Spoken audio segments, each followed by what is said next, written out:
마지막 나팔 불 때 이름 부르기를 축복합니다.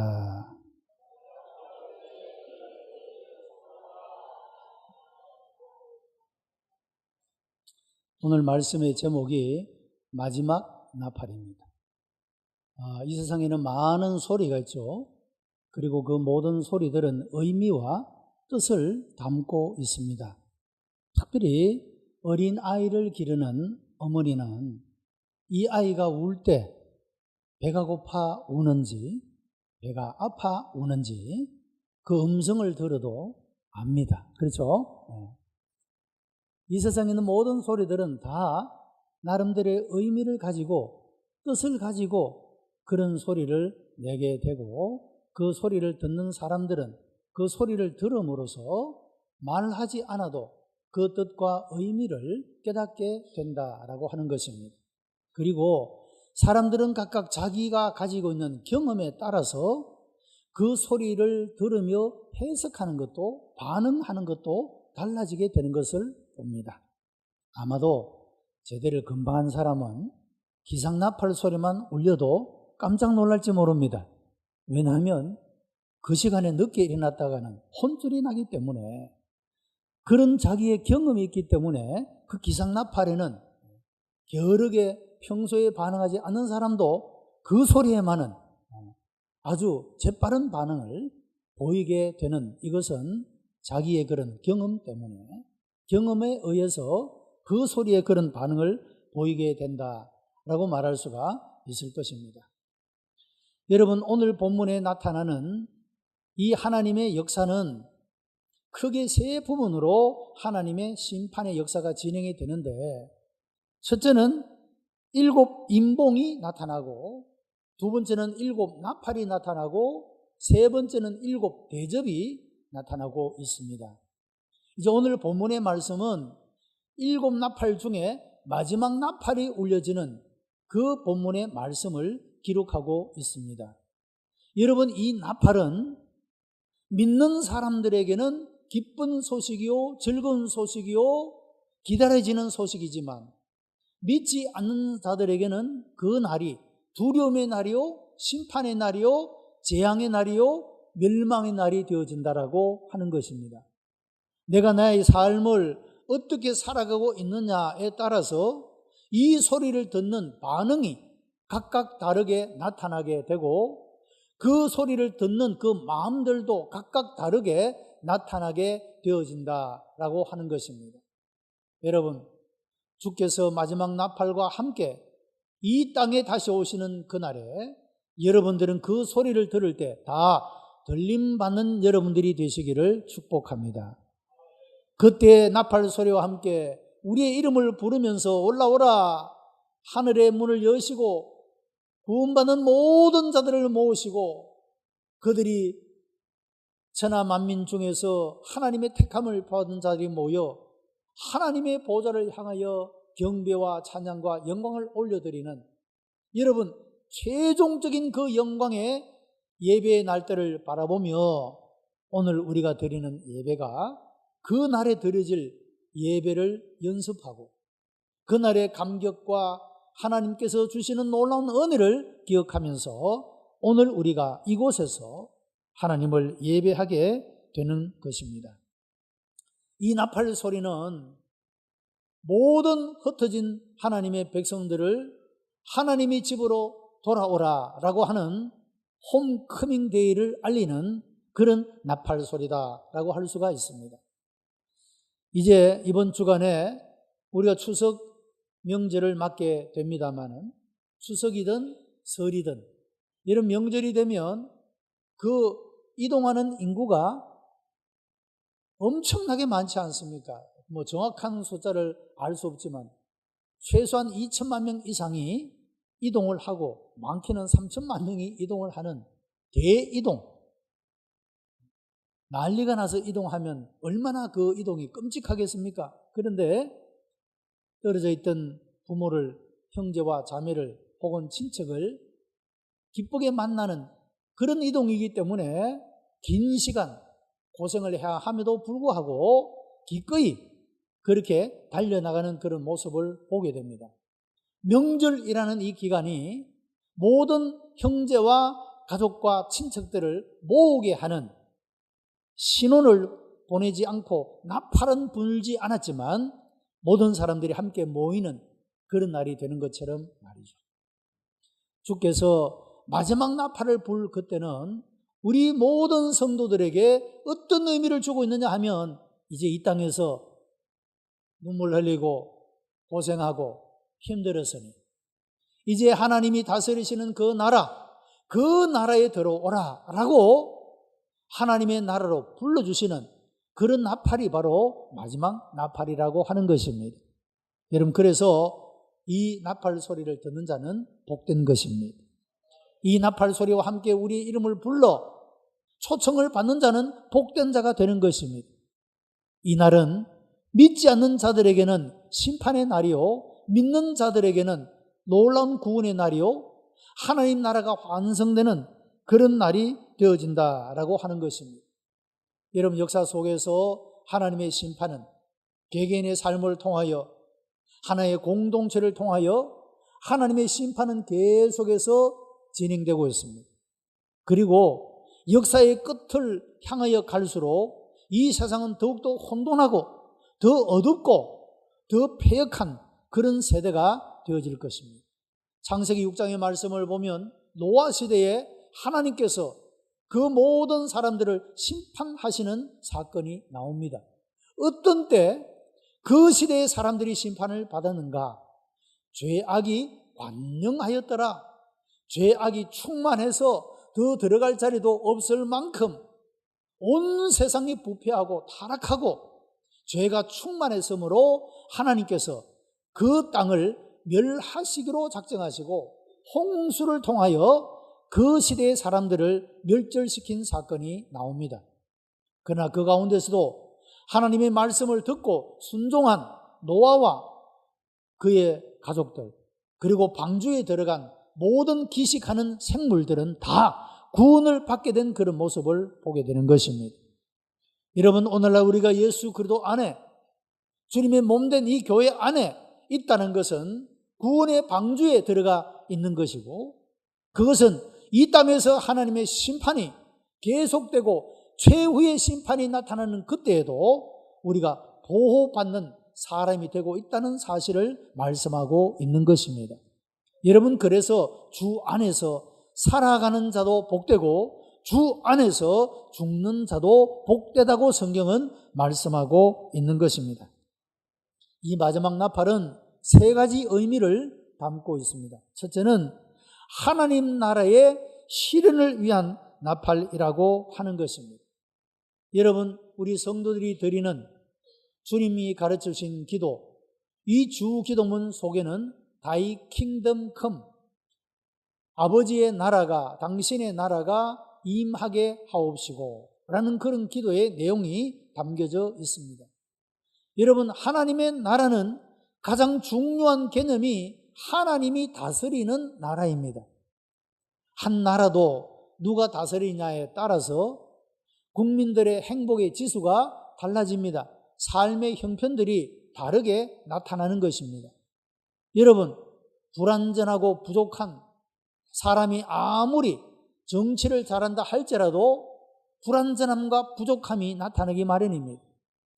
하나님은 전지하시고 전능하신 분이십니다. 하나님이 다스리시는 나라에는 부족함도 없다, 그 말씀이죠. 모든 것이 완벽하게 갖추어진 나라, 모든 필요가 채워지는 나라, 이것이 바로 하나님의 나라라고 하는 것입니다. 그래서 우리 성도들은 이 땅에 살아가면서 하나님의 나라가 임하게 되기를 우리가 지속적으로 그렇게 기도하며 살아가게 된다라고 하는 것입니다. 그런데 이 마지막 나팔을 불 때 우리가 그토록 매일 기도해 오는 아버지의 나라가 임하게 하옵시며 라고 하는 이 하나님의 나라가 실현되는 때가 바로 마지막 나팔이 불 때라고 하는 것입니다. 요한계시록 11장 15절에 일곱째 천사가 나팔을 불매 하늘에서 큰 음성들이 나서 가로되 세상 나라가 우리 주와 그리스도의 나라가 되어 그가 세세토록 왕노릇 하시리로다 라고 말씀을 합니다. 하나님이 이제는 모든 세상의 나라가 하나님의 나라가 되어 하나님이 왕노릇 하신다 라고 말씀해 주고 있는 것입니다. 이런 하나님의 나라가 실현될 때 하나님의 보호자에 앉아있던 24 장로들, 그러니까 구원받은 자를 대표하는 이들이 땅에 엎드려 하나님께 경배하고 찬양을 올려드리는 그런 말씀이 나타나고 있습니다. 여러분, 하나님은 언제나 어디서나 세상을 주관하시고 다스리시는 분이십니다. 하나님은 개개인의 삶을 통해서도 하나님의 주권을 나타내시고, 그리고 공동체를 통하여 나라와 민족을 통하여서도 하나님의 주권을 나타내고 계십니다. 그런데 이런 하나님의 손길은 이면의 역사로 진행되고 있기 때문에 마치 가루 서말 속에 들어있는 누룩이 부풀지만 눈에 보이지 않는 것처럼, 겨자씨가 작은 것이어서 눈에 보이지 않지만 땅에 심겨지고 자라게 될 때 큰 나무가 되는 것처럼, 여러분, 우리 눈에, 우리 손에 하나님의 역사가 보이지 않고 잡히지 않는다 할지라도 하나님은 역사의 주권자로 우리 가운데 역사하고 있음을 믿습니다. 그리고 끝내는 이런 하나님의 통치하심이 우리 가운데 완전히 실현되어지는 그런 하나님의 나라가 실현되어지는 때가 온다라고 하는 것입니다. 그때가 바로 마지막 나팔이 불려지는 그때, 주께서 천군 천사와 함께 이 땅에 재림하시고 이 땅에 예수 그리스도를 믿는 주의 이름을 경외하는 모든 자들이 들림을 받고 하나님 나라의 홈커밍 데이에 초청을 받아서 들림을 받고 올라가게 되는 그런 놀라운 하나님의 은혜의 역사가 나타나는 날이 된다라고 하는 것입니다. 여러분, 하나님의 나라가 가시적으로 그리고 온전히 이루어지는 그날까지는 숨겨진 채로 하나님의 나라가 확장되어져 갑니다. 전능하신 하나님께서 하나님 되심을 나타내시는 순간이 다가오는데 그것을 오늘 말씀이 보여주고 있다는 것입니다. 여러분, 이 마지막 나팔이 울려 퍼질 때 비로소 악한 자가 받아야 할 형벌이, 선한 자들이 받을 보상이 나타나고 하나님의 나라가 온전하게 이루어지는 것입니다. 여러분, 역사 속에서 얼마나 많은 성도들이 하나님을 향하여 하나님이여 우리의 억울함을 풀어주지 않습니까? 라고 얼마나 역사 속에서 많은 성도들이 기도하며 지내왔습니다. 언제 하나님이 이 모든 기도를 실현시켜 주시는 것이냐? 마지막 나팔이 불 그때 하나님께서 우리의 눈물을 닦아주시고 우리의 억울함을 풀어주시고 여러분, 우리를 위로하여 주시고 모든 것 되게 하시는 그런 하나님의 은혜를 베풀어 주시는 날이 바로 마지막 나팔이 부는 이 날이라고 하는 것입니다. 그 동안에는 우리가 이 땅에서 여전히 때로는 순교를 당하고 때로는 핍박을 받고 때로는 우리가 환난을 당하고 어려움을 겪을 수 있습니다. 우리의 삶이 너무 무겁고 지쳐 눈물 흘리고 억울하면서 속상하고 우리가 그런 삶을 살아갈 수가 있습니다. 여러분, 그러나 종래는 하나님의 주권이, 하나님이 다스리시는 그 나라가 여러분 이 땅 가운데 온다는 사실을 기억하고 그때는 주의 이름을 경외하는 자들만이 하나님께 부름을 받고 영원한 하나님 나라에서 영원한 영광을 올려드리며 살아가는 여러분 그런 영광스러운 존재가 된다는 사실을 바라보고 여러분 이 땅에서의 믿음의 삶을 승리하고 여러분의 영적인 전쟁터에서 주님의 이름을 높여드리고 승리하는 삶을 살아가는 성도들이 되시기를 주님의 이름으로 축복합니다. 이 마지막 나팔이 부는 날에는 불신자를 심판하는 나팔입니다. 요한계시록 11장 18절에 이방들이 분노하며 주의 진노가 임하며 죽은 자를 심판하시며 종 선지자들과 성도들과 또 물은 대소하고 주의 이름을 경외하는 자들에게 상 주시며 또 땅을 망하게 하는 자들을 멸망시킬 때로소이다 하더라. 그렇게 기록합니다. 자, 여러분, 믿지 않는 사람들은 하나님을 거절하고 하나님의 존재를 부인하고 하나님이 없다 하고 살아갈 뿐만 아니라 죽으면 그만이다 이렇게 주장하며 살아갑니다. 그런데 히브리서 9장 27절을 보면 한 번 죽는 것은 사람에게 정한 것이요 그 후에는 심판이 있으리니 그렇게 말씀했습니다. 오늘 본문 18절에서도 죽은 자를 심판하시며 라고 말씀하고 있다는 겁니다. 여러분, 사람이 죽는다고 끝나는 게 아닙니다. 요즘에도 보면 자기의 명예가 더럽혀지고 무슨 조사를 받아서 치부가 드러나고 그 일이 가족들에게 혹은 자기의 가까이 있는 사람들에게 이것이 치명적인 피해를 입힌다고 생각해서 죽음을 선택하는 사람이 있지 않습니까? 여러분, 이 세상의 일은 죽으면 묻지 못하고 찾아내지도 못하고 끝날 수도 있습니다. 그러나 분명한 것은 죽는다고 끝나는 게 아니라는 겁니다. 죽은 후에 심판이 있다라고 말씀하고 있습니다. 어리석은 사람은 죽으면 그만이지 하나님이 어디 있느냐 이렇게 말합니다. 그러나 하나님의 말씀인 성경은 죽은 후에 심판이 있음을 말씀하고 있다는 겁니다. 그런데 이 하나님의 심판을 진행하시는 이때에 여러분, 우리가 이 땅에서 예수님을 구주로 믿고 영접하며 하나님 나라의 백성이 되고 주 안에 있는 자들은 그 심판에서 면제되고 주의 이름을 경유하는 모든 자들에게는 하나님이 영광을 주신다고 말씀하고 있습니다. 하나님을 거절한 사람들에게는 하나님의 심판이 나타나지만 하나님을 경외하는 자들에게는 하나님이 영광스러운 상으로 보상하신다고 말씀하고 있는 것입니다. 여기에 상을 받는 대상이 두 종류가 나타납니다. 성도들과 선지자입니다. 여러분, 성도는 그냥 예수님을 믿는 사람들입니다. 선지자는 하나님의 말씀을 세상을 향하여 선포하는 사명을 감당하는 사람들입니다. 선지자는 오늘날의 목회자만을 말하는 것이 아닙니다. 성도된 분들이 세상을 향하여 불신자를 향하여 하나님의 복음을 전파하는 이 사명을 감당하게 될 때 그는 또한 선지자가 되는 것입니다.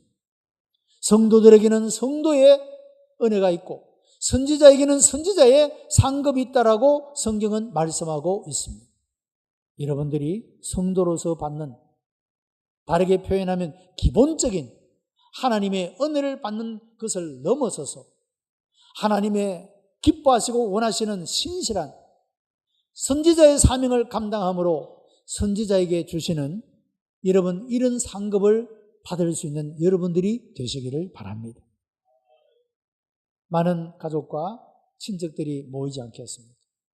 믿는 사람도 있을 것이고 믿지 않는 사람도 있을 것입니다. 여러분, 믿는 사람들은 자기를 헌신하고 자기를 희생하더라도 혹은 물질적으로 손해를 보는 일이 있다 할지라도 여러분 그리스도의 향기가 되어야 합니다. 섬겨야 합니다. 여러분들이 불신자들에게 인정받는 사람이 되어야 합니다. 예수 믿는 사람들이 더 인색하다, 더 자기 몸을 살린다, 여러분 이런 말을 들으면 영광이 안 되는 것입니다. 우리 자신이 하나님 나라와 복음을 위하여 우리가 좀 더 희생하고 헌신함으로 그들에게 그리스도의 이름이 높임을 받을 수 있다고 한다면 여러분 이런 사명을 감당하는 사람이 곧 선지자의 사명을 감당하는 사람이라고 하는 것입니다. 여러분들이 성도로서의 받을 복뿐만 아니라 선지자의 사명을 감당함으로 더 큰 영광과 하나님의 상급을 받는 여러분들이 되시기를 축복합니다. 아프리카에서 열심히 선교하던 미국 선교사가 있었습니다. 그는 선교지에서 부인과 자식을 잃어버리고 심한 좌절을 안고 고국으로 돌아오게 되어졌습니다. 마침 자기가 탄 비행기에 미국의 대통령도 타고 있었습니다. 비행기가 공항에 도착하자 대통령을 환영하는 많은 사람들이 대통령을 환영을 합니다. 이 선교사는 영혼을 위하여 모든 것을 바치고 부인도 자식도 다 잃어버리고 아무것도 손에 가지 않고 왔는데 아무도 반겨주는 사람이 없습니다. 그래서 슬픔과 허탈감을 가지고 탄식할 때 이렇게 말씀하시다는 겁니다. 아들아, 너는 아직 고향으로 돌아오지 않았다. 내가 고향으로 돌아오는 날 군악대의 팡파레와는 비교가 안 되는 천군 천사의 나팔 소리와 함께 내가 친히 너를 환영해 주마. 주님께서 그렇게 위로를 해 주시더랍니다. 자, 여러분, 우리가 이 땅에서 살아가는 삶이 힘들 때가 많죠. 눈물 흘릴 일도 있죠. 아프고 괴로운 일도 있죠. 그러나 그 가운데서도 우리가 주님을 섬기고 어찌하든지 주님의 뜻대로 살기로 우리가 애를 쓰고 여러분 이런 믿음의 삶을 살아가게 될 때 주님이 마지막 나팔을 불고 우리의 이름을 부르면서 올라오라 하실 것이고 그날에 주께서 두 팔을 벌리고 우리를 안아주시며 우리의 눈물을 닦아주시며 우리의 모든 것들을 응답해 주시는 여러분 영광스러운 그날이 우리 앞에 있음을 믿고 바라보시기를 바랍니다. 그래서 이 땅에서의 아직도 남아있는 삶 속에는 괴로움이 있고 고통이 있고 어려움이 있을지라도 우리는 그 고난의 길을 십자가를 지듯 기쁘게 하나님의 뜻을 성취하고자 여러분 이 길을 기쁨으로 즐거움으로 그 영광을 바라보고 최후의 영광을 바라보고 우리가 이 길을 걸어가게 되는 것입니다. 여러분 이것이 바로 그리스도인들의 홈커밍 데이입니다. 주님이 그 본향에 우리의 본향에 우리를 다 불러올리시고 초청하시는 여러분 그날이 바로 마지막 나팔이 부는 그런 날이라고 하는 것입니다. 여러분들이 이런 주님의 나팔을 들을 수 있게 되기를 바랍니다. 그날에 우리가 영광스러운 하나님 나라의 백성이 되어 영원토록 하나님이 주시는 그런 복을 누릴 자가 될 것을 바라보면서 잠시뿐이 안개와 같은 여러분 이 땅을 살아가는 동안에 좌절하거나 낙심하거나 뒤로 물러가지 아니하고 믿음의 길을 전진하며 여러분 영적 전투에서 이기며 하나님을 기쁘시게 하며 영화롭게 하는 그런 모습으로 날마다의 삶을 응답하는 복된 성도가 다 되시기를 주님의 이름으로 축복합니다. 기도하십시다. 하나님 감사합니다. 마지막 나팔이 부는 그날에 우리의 모든 눈물을 닦으시고 우리의 모든 상함을 치유하시고 우리의 모든 소원을 이루시고 우리 주님 두 팔 벌리고 우리를 안아주실 그날을 바라봅니다. 아직도 남아있는 광야와 같은 인생의 걸음을 걸어갈 때에도 주님이 여전히 우리와 함께 하시고 우리를 위로하시고 격려하시고 교훈하시며 인도해 주시는 주님을 바라보고 감사와 찬송과 영광을 올려드립니다. 하나님 오늘도 드리는 이 예배를 받으시고 우리가 최후의 그날에 모든 구속받은 자들이 함께 영광 올리는 그 날들을 바라보며 날마다 예배하며 하나님의 기쁨이 하나님의 영광이 되어 우리의 인생의 걸음을 걸어갈 수 있도록 인도하시고 역사해 주시옵소서. 아버지 하나님 추석 명절을 맞이하여 우리가 좀 더 희생하고 우리가 좀 더 헌신하고 그러므로 그리스도의 편지가 되고 그리스도의 향기가 되게 하시고 이와 같이 선지자의 사명을 감당함으로 하나님이 주실 선지자의 상급을 받는 하나님의 복된 사람들이 되게 하여 주시옵소서. 한없이 부족하고 연약한 저희들이오니 하나님이여 권능의 장중에 붙잡으시고 성령의 충만한 능력으로 역사하시어 이 모든 일들을 감당할 수 있도록 은총을 베풀어 주옵소서. 감사하며 예수 그리스도의 이름으로 기도드리옵나이다. 아멘.